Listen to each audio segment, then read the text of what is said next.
사람을 가리켜서 흔히 만물의 영장이라고 말을 합니다. 이렇게 표현하는 이유가 무엇입니까? 사람은 동물과 비교할 수 없을 만큼 뛰어난 존재이기 때문입니다. 간혹 세상을 우리가 살아가면서 혹 이렇게 이런 표현을 하지 않습니까? 짐승보다 못한 행동을 하는 사람도 있을 때 우리는 간혹 짐승보다 못하다, 도저히 할 수 없는 행동을 하는 분들을 가리켜서 이렇게 얘기하죠. 그러나 조금만 더 깊이 들여다보면은 사람은 참으로 연약하고 한계가 많은 존재임을 부인할 수 없을 것입니다. 왜냐하면 하나님의 말씀인 성경에서 인간의 본질에 대해서 어떻게 말씀하고 있습니까? 인간의 몸은 흙으로 지음받은 존재다라고 하죠.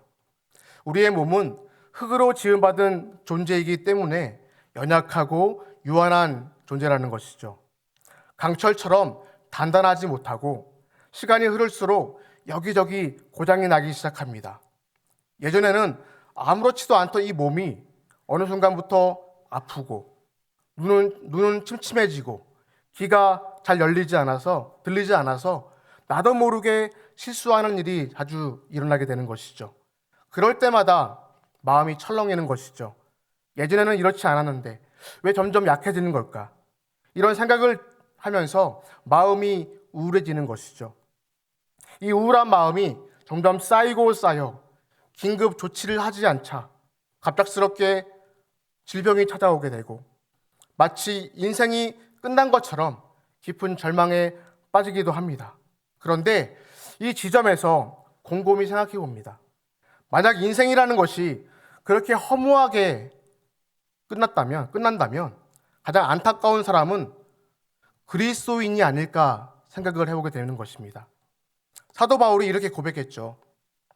만일 부활이 없다면 우리는 세상에서 가장 불쌍한 사람이라고. 바울은요, 자신의 삶을 철저히 그리스도를 위해서 바쳤던 인생이었습니다. 회심 사건 이후에 자신의 모든 것을 다 그리스도를 위해서 바쳤던 사람이었죠. 그가 자랑하던 학문, 신분, 배경, 모든 것을 예수님 때문에 배설물로 여겼습니다. 그런데 만약에 부활이 없다면 그는 얼마나 억울한 인생이 되겠습니까? 그러나 우리는 염려하지 않아도 되죠. 부활은 분명한 사실이기 때문입니다. 예수님께서 그 부활의 첫 열매가 되셨습니다. 우리는 그 뒤를 이어서 차례로 부활의 영광에 참여하게 될 것이기 때문이죠. 요즘 이상하게도 이 기독교의 이 부활을 얘기하거나 어떤 천국에 대해서 얘기를 하거나 할 때에 낯설게 느껴지는 어떤 시대적인 분위기가 있게 되었습니다. 왜 그러는 걸까요? 우리의 생각과 우리의 마음 속에 이 세상에서 스며든 세속적인 가치들, 죽음 이후의 세계보다 현세적 삶과 행복을 중시하는 그 생각의 비중이 더 커져가고 우리 안에 스며들었기 때문입니다. 때문에 우리는 오늘도 주님의 말씀으로 정화하여야 하고 또한 우리 머릿속의 생각과 우리의 가슴에 새겨진 세속적 가치를 닦아내는 작업이 필요하다는 것이죠. 그렇다면 이제 그 달고 오묘한 그 말씀을 통해서 정화 작업을 함께 우리가 말씀을 통해서 나누기를 소망합니다. 오늘 본문에는 인간적인 한계 앞에서 절망하고 있는 사람들이 등장하고 있습니다. 그러나 우리 예수님께서는 그 인생의 삶의 현장 속에서 찾아오셔서 그 절망하는 그 영혼에게 예수님께서는 부활의 그 실제 사건을, 부활의 그 주님이심을, 죽은 자를 살리시는 그 부활의 주님이심을 드러내셨습니다. 예수님께서 특별히 사랑하시던 한 가정이 있었습니다. 나사로와 마르다와 이 마리아, 3남매의 가정이었죠. 이 남매는 베다니에 살고 있었죠. 베다니는 예루살렘 쪽의 시온산 동쪽 올리브산이라고 하죠. 감람산, 이 산에 있는 마을이었습니다. 지금 예수님께서는 요단강 건너쪽에 머무르고 계시는 것이죠. 우리 화면을 통해 좀 더 확대해서 다음 화면을 보시면 유대 베다니가 있었고 또한 베레아 베다니가 있었습니다. 이 나사로와 마르다와 마리아는 유대 베다니에 있는 것이고 지금 예수님께서는 베레아 베다니에 지금 머무르고 있는 것입니다. 이 세 남매, 이 마르다와 이 마리아 그리고 나사로는 예수님과 어떠한 관계였습니까? 오늘 본문 말씀 5절 말씀 보시면 같이 함께 읽겠습니다. 시작. 예수께서 본래 마르다와 그 동생과 나사로를 사랑하시더니 본래 사랑하셨다. 마르다와 그 동생 마리아 그리고 나사로 이 남매들을 예수님께서 특별히 사랑하셨다고 합니다. 예수님께서는 예루살렘에 가실 때마다 그곳을 방문하실 때마다 베다니를 방문하실 때마다 늘 방문했던 가정이 있었습니다. 그 가정이 바로 이 세 남매의 가정이었던 것이죠. 함께 그 집에 머무르면서 방문하면서 함께 교제를 나누시고 또한 식탁 교제를 나누시면서 많은 이야기들을 했습니다. 그런데 지금 이 가정에 큰 위기가 닥친 것이죠. 집안의 기둥과 같은 나사로가 중병에 걸린 것이죠. 그때 예수님께서 어디에 계셨다고요? 요단강 건너편 베레아 베다니에 계셨습니다. 두 자매는 사람을 보내었습니다. 예수님께 급히 소식을 전하였습니다. 베다니로부터 사람이 도착했습니다. 3절 말씀 우리 함께 읽겠습니다. 시작. 이에 그 누이들이 예수께 사람을 보내어 이르되 주여 보시옵소서 사랑하시는 자가 병들었나이다 하니 주님께서 사랑하시는 나사로가 병들었습니다. 이렇게 지금 간청했습니다. 우리가 생각하는 예수님이라면 그 소식을 듣자마자 즉시 달려오실 것 같은데 그렇지 않으셨죠. 생각해보면 당시에는 교통수단이 발달하지 않았기 때문에 소식이 전해지는 그동안 나사로의 병은 더욱 악화되었을 것으로 추측을 해봅니다. 왜냐하면 거리를 봤을 때 그렇다는 거죠. 그 양쪽 지역 간의 거리가 도보로 40km 정도 됩니다. 서울참빛교회에서 용인 지역까지의 그 거리라고 생각해 보시면 됩니다. 예수님께서 그 소식을 듣자마자 곧바로 출발하셨더라면 도착하시기 전까지의 그 거리, 그 시간을 계산해 보면 나사로의 생명은 점점 위태로운 지경이 되었을 것입니다. 그런데 예수님께서 뜻밖의 말씀하십니다. 4절 말씀, 4절입니다. 우리 같이 읽겠습니다. 시작. 예수께서 들으시고 이르시되 이 병은 죽을 병이 아니라 하나님의 영광을 위함이요 하나님의 아들이 이로 말미암아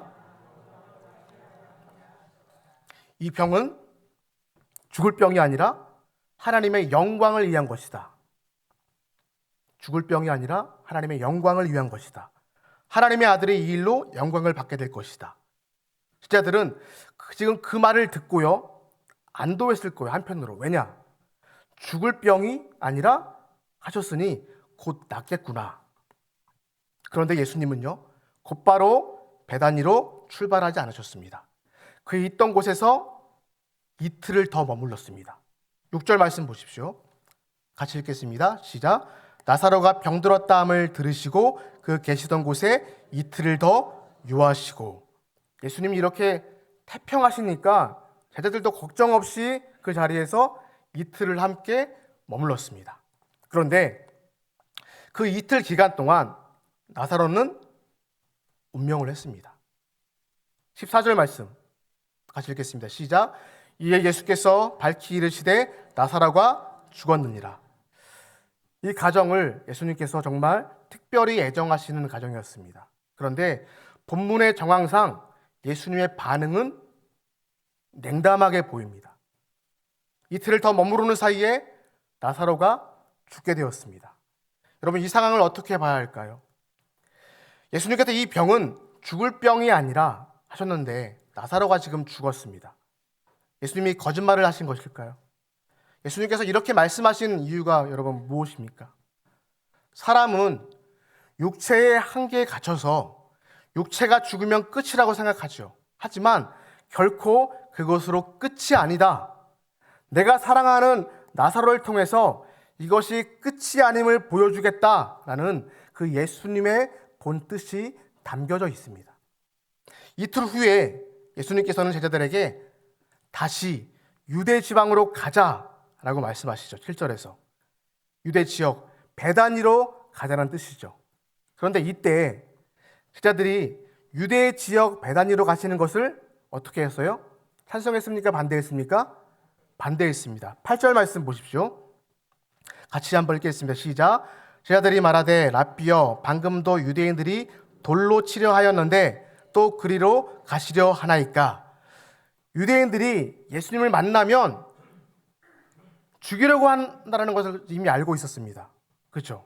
그러자 예수님께서 9절 10절을 통해서 이렇게 말씀하십니다. 아직은 밤의 때가 오지 않았기 때문에 괜찮다라고 말씀하셨어요. 그렇게 말씀하신 다음에 예수님께서는 유대 지역 베다니로 가는 이유에 대해서 밝히셨지요. 나의 사랑하는 벗이었고 나의 사랑하는 사람들에게 가시려는 그 이유를 이렇게 얘기하십니다. 11절 말씀입니다. 11절. 우리 같이 읽겠습니다. 시작. 이 말씀을 하신 후에 또 이르시되 우리 친구 나사로가 잠들었도다. 그러나 내가 깨우러 가노라. 예수님은요, 나사로가 이미 죽은 것을 알고 계셨어요. 14절. 이에 예수께서 밝히 이르시되 나사로가 죽었느니라. 하지만 제자들은 예수님이 잠자는 사람을 깨우러 갈 필요가 있는지 지금 반문을 하고 있었습니다. 12절과 13절 말씀에서 같이 읽겠습니다. 시작. 제자들이 이르되 주여 잠들었으면 낫겠나이다 하더라. 예수는 그의 죽음을 가리켜 말씀하시는 것이나 그들은 잠들어 쉬는 것을 가리켜 말씀하심인 줄 생각하는지라. 여러분, 그때 예수님께서 제자들의 오해를 이제 고쳐주시면서 자신이 이 예수님이 그곳에 있지 않은 것이 오히려 잘된 것이라고 이렇게 말씀하십니다. 14절 15절 말씀 읽겠습니다. 시작. 이에 예수께서 밝혀 이르시되 나사로가 죽었느니라. 내가 거기 있지 아니한 것을 너희를 위하여 기뻐하노니 이는 너희로 믿게 하려 함이라. 그러나 그에게로 가자 하시니. 사실 이 시점에서 보면 제자 중 이 한 사람 도마는요, 예수님께서 유대인들과 이렇게 결전을 벌이시려고 가시는 줄 오해했습니다. 그래서 이렇게 얘기합니다. 16절에서 우리도 그와 함께 죽으러 가자. 그죠? 도마가 다른 제자들에게 말하되 우리도 주와 함께 죽으러 가자 하니라. 여러분 보십시오. 말씀을 들어도, 예수님의 말씀을 제자들이 동일하게 들어도, 동일한 장소에서 동일한 말씀을 들어도 받아들이는 것이 이렇게 다를 수도 있다는 것을 우리는 또한 명심해야 됩니다. 하나님의 말씀을 듣는 것이, 예수님의 말씀을 듣는 것이 다 들은 것이 아니라는 거예요. 그래서 알아도 적어서 다시 확인해야 한다는 거죠. 그래서 말씀을 또 읽고 또 확인하고 해야 한다는 거죠. 예수님께서는 이 나사로의 상태가 위중하다는 것을 아셨습니다. 그동안 세 남매가 이 예수님께 보여주었던 그 사랑과 예수님을 향한 그 존경과 예수님을 향한 이 여러 가지의 배려들, 이것을 생각하면 예수님께서는 그 소식을 듣자마자 곧바로 달려가셔야 했습니다. 인간의 눈, 인간의 마음, 어떤 인간의 한계가 있는 이성으로만 보면 그것이 당연합니다. 이렇게 합리적인 생각만이 옳다고 하면 그것이 당연하다는 거죠. 그런데 그분은 정말 야속하게도 냉담하게도 일관된 태도를 보이셨습니다. 한시가 급한데, 그 급한 상황인데도 당사자 가족들은 너무 급한데 이틀 동안, 그 당사자의 가족들은 이틀 동안 이틀이 한 달 같은 그 애타는 마음으로 우리 예수님을 기다리는데 그것을 허용하시고 베레아 지역 베다니에 그대로 이틀 동안 머무르고 계셨습니다. 피치 못할 사정이 있었던 것도 아니죠. 그 사이에 나사로는 숨을 거두었습니다. 당사자들, 가족들에게는 문제 해결이 안 되었던 것이죠. 응답받지 못한 것입니다. 나중에 마르다가요, 예수님을 딱 만났을 때 이렇게 얘기했죠. 주님이 여기에 계셨더라면, 내 오라비의 나사로가 아직 생명이 있었더라면, 그때 주님이 오셨더라면 죽지 아니하였을 것입니다. 21절 말씀이죠. 같이 읽겠습니다. 시작.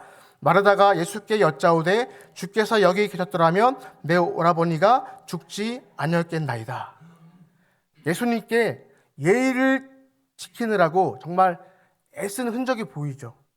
실제 마음속에 잠재하고 있었던 이 성질 같으면 주님 왜 이렇게 늦게 오셨습니까? 좀 빨리 오실 수 없었나요? 하면서 너무하다고 그렇게 예수님께 얘기했을 것입니다. 투정하고 싶었을 것입니다. 하지만 이 마르다의 생각과 예수님의 계획은 달랐다는 것이죠. 여러분, 이사야서 55장 8절에서 9절 말씀을 보시면 우리는 너무 잘 알고 있음에도 불구하고 늘 말씀을 따라서 살아가지 못하는 우리의 모습을 발견하게 될 것입니다. 말씀 같이 읽겠습니다. 시작. 이는 내 생각이 너희의 생각과 다르며 내 길은 너희의 길과 다름이니라. 여호와의 말씀이니라. 이는 하늘이 땅보다 높음 같이 내 길은 너희의 길보다 높으며 내 생각은 너희의 생각보다 높음이니라. 당시 예수님에게는 계획이 있었죠. 그분의 계획을 제자들도 마르다와 마리아도 알 수 없었습니다. 그렇기 때문에 제자들은 오해했고 마르다는 서운함을 갖게 된 것이죠. 성도 여러분, 나는 어떻습니까? 지금의 삶에, 지금의 환경에 만족하십니까? 우리를 향하고 있는 하나님의 계획을 우리는 알 수 없습니다. 우리는 우리에게 일어나는 일들을 보고 제자들처럼 오해하기도 하고 마르다처럼 서운하게 느끼기도 합니다. 그게 바로 우리입니다. 때로는 분노하여서 항의하고 싶어지기도 하죠. 주님, 그렇게밖에 할 수 없으셨나요? 너무 야속하고 서운합니다. 너무하십니다. 하지만 시간이 지나고 보면 그래서 그러셨구나 하고 깨닫게 된다는 것이죠. 혹 풀리지 않는, 해결되지 않은 질문이 있다면 바울 사도가 말한 대로 고린도전서 13장 12절 말씀에 이 말씀이 있습니다. 우리 함께 말씀을 한번 읽어보겠습니다. 시작. 우리가 지금은 거울로 보는 것 같이 희미하나 그때에는 얼굴과 얼굴을 대하여 볼 것이요 지금은 내가 부분적으로 아나 그때에는 주께서 나를 아신 것 같이 내가 온전히 알리라. 얼굴과 얼굴을 대하여 보게 될 것이다. 얼굴과 얼굴을 마주할 때 환히 그때 드러날 것이다. 우리는 그때그때 일어나는 일로 하나님의 사랑의 여부를 판단하려고 합니다. 하지만 분명한 것은 무엇이냐면 어떠한 경우에도 하나님께서는 우리를 끝까지 사랑하시고 계신다는 것, 하나님의 선한 계획을 가지고 계신다는 것입니다. 다만 우리가 그분의 속마음 혹은 큰 계획을 모르고 있을 뿐이죠. 하나님께서 예레미야를 통해서 하신 말씀 그대로입니다. 예레미야서 29장 11절 말씀인데요. 우리 같이 함께 읽겠습니다. 시작. 여호와의 말씀이니라. 너희를 향한 나의 생각을 내가 아나니 평안이요 재앙이 아니니라. 너희에게 미래와 희망을 주신 것이니라. 하나님의 말씀 성경에 이 말씀도 있는 것입니다. 우리 입장에서는요, 성도님들 입장에서는, 나의 입장에서는 그것을 미리 알면 참 좋죠. 그죠? 앞으로 일어날 일들에 대해서 하나님께서 미리 알려주시면 너무나 좋죠. 그런데 그렇게 미리 알면 마치 결말을 아는 드라마를 보는 것처럼 신앙의 맛이 없다라는 것이죠. 재미가 사라져버리는 것입니다. 하나님께서는 때로는 이해할 수 없는 분이라고 우리는 생각할 수도 있습니다. 하지만 그렇기 때문에 그분을 더욱 신뢰하고 더욱 믿고 살다 보면 하나님께서 우리를 놀래킴에 대한 전율을 느끼는 신앙의 맛이 우리에게 있다는 것입니다. 그것이 바로 신앙인의 자리에서 살아가는, 믿고 사는 사람만이 누릴 수 있는 특권이라는 것이죠. 성도 여러분, 우리들의 삶 속에서도 죽을 것 같은 순간들이 얼마나 많이 있습니까? 몸이 병들어 절망에 빠진 사람들, 경제적인 위로 무너질 것 같은 사람들, 자녀 문제를 때문에 밤잠을 이루지 못하는 사람들이, 성도들이 있는 것입니다. 숨은 쉬고 있지만 사는 것 같지 않은 그러한 날들이 있는 것입니다. 그래서 우리는 날마다 주님 이러다 죽겠습니다라고 부르짖는 것이죠. 그때 우리 주님은 말씀하십니다. 이 병은 죽을 병이 아니다. 육신의 질병도 경제적 어려움도 가정의 문제도 너를 끝장내지 못한다. 이것은 하나님의 영광을 위한 것이다. 내가 이 일로 영광을 받게 될 것이다. 두려워 말고 나를 신뢰하라. 나에게 맡겨두라. 말씀하십니다. 오늘 이 본문의 말씀에서도 그렇게 행하셨죠. 예수님께서 죽은 지 나흘이 되어서 냄새가 나는 나사로의 무덤 앞에 서셔서 큰 소리로 외치십니다. 나사로야 나오라. 그러자 수족이 손과 발이 배로 묶인 채 죽었던 자가 걸어 나오게 되었습니다. 예수님께서 풀어놓아 다니게 하라라고 명령하십니다. 우리 말씀이죠. 우리 화면을 통해서 우리 함께 읽겠습니다. 시작. 죽은 자가 수족을 배로 동인 채로 나오는데 그 얼굴은 수건에 쌓였더라. 예수께서 이러시되 풀어놓아 다니게 하라 하시니라. 성도 여러분, 이 병은 죽을 병이 아니라 말씀하신 대로 예수님께서 말씀하신 것처럼 되었습니다. 이미 썩어서 냄새나는 자가 주의 말씀대로 말씀하신 것처럼 일어나서 걸어 다니는 존재가 되었습니다. 우리 예수님께서는 육체의 한계에 매여 있는 우리를 부활의 영광에 이르게 하시기 위해서 이 땅에 오셨습니다. 우리 예수님께서는 육체의 한계에 매인 우리를 부활의 영광으로 인도하시기 위해서 십자가를 향하여 걸어가셨습니다. 우리 주님께서는 죽을 것처럼 호들갑 떠는 문제 앞에서, 문제 가운데서 걱정하지 말고 나에게 맡겨두라 하십니다. 현재 지금의 삶의 현장 속에서, 삶의 자리에서 어떠한 문제를 안고 어떠한 문제 속에 살아가고 계십니까? 누구에게도 말하지 못한 채 마음 깊숙이 숨겨둔 아픔이 있으십니까? 숨이 막힐 듯한 고민이 있습니까? 그렇다면 여러분 염려하지 마십시오. 우리 주님께서 나사로에게 말씀하신 것처럼 이 병은 죽을 병이 아니라 하나님의 영광을 위함이라고 말씀하시고 그 문제를 풀어주셨습니다.